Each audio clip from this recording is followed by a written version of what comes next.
There's something different about the dead of night, isn't there? When the world goes still, when every creak and whisper feels alive with something sinister. Tonight, we'll dive deep into the shadows with 3 terrifying true stories that will make you question the safety of your own home after the lights go out. But fair warning, these aren't just tales from the dark corners of the internet. These stories are real, and they happened when the night was darkest. Are you ready? You might want to check behind you, just in case. Story 1: The Uninvited Passenger.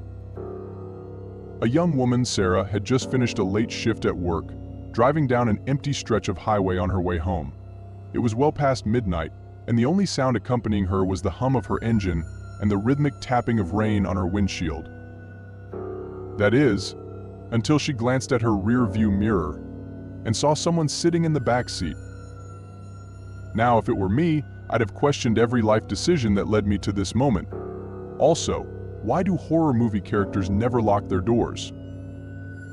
But Sarah wasn't in a movie. She was in real life, and the figure behind her wasn't a figment of her imagination. Every hair on the back of her neck stood up, but when she whipped around, the back seat was empty. She dismissed it as fatigue, a trick of the light, but the next night, it happened again. Only this time, the figure seemed closer, and it wasn't alone. Little did Sarah know, this was just the beginning. What she uncovered next would leave her fearing not only the night, but her own mind. Story 2: The Knock at 3 a.m. It's said that nothing good happens after 3 a.m., and for Josh, those words would come to haunt him. Living alone in a remote cabin, Josh had always felt a strange comfort in isolation. Until one stormy night, when a knock on his door shattered that illusion. He checked the clock. 3:02 a.m. Now, for the record, if someone knocks on my door at 3 a.m., I'm not answering. No way. In fact, that door is getting triple locked, and maybe I'm moving. Just saying. But Josh wasn't thinking clearly. Maybe it was curiosity, maybe it was the unsettling sense that something or someone was out there. He peeked through the window, but saw nothing. The knock came again. This time, more urgent. 3:04 a.m. Heart pounding, he opened the door, and there was nothing there but the cold wind and rain. Josh shut the door, locking it, but the feeling of being watched lingered. The next day, he found footprints in the mud outside his cabin, leading straight to his bedroom window. Who or what was watching Josh that night, and why had they come back? Story 3: The Shadow in the Hallway. Julia had just moved into her new apartment, a fresh start, or so she thought. The place was quiet, and the rent was cheap. Too good to be true? Maybe. It wasn't long before she started hearing footsteps in the hallway at night.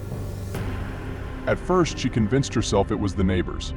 But when the footsteps seemed to stop just outside her bedroom door, her heart would pound in her chest. One night, unable to sleep, she tiptoed to the door and slowly cracked it open. The hallway light flickered, and there it was.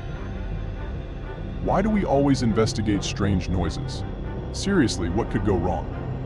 Standing in the flickering light was a shadowy figure, motionless, its face obscured.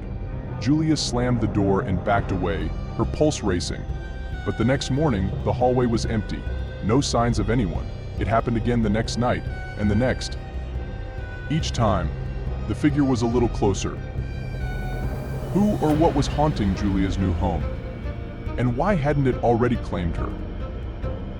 These stories remind us of one thing: in the dead of night, when the world is quiet, we're never as alone as we think we are. The shadows hide more than just darkness. They hide the things that watch us, follow us, and wait for us. So tonight, if you hear a knock, or catch a glimpse of something in your mirror, remember, they might be waiting for you.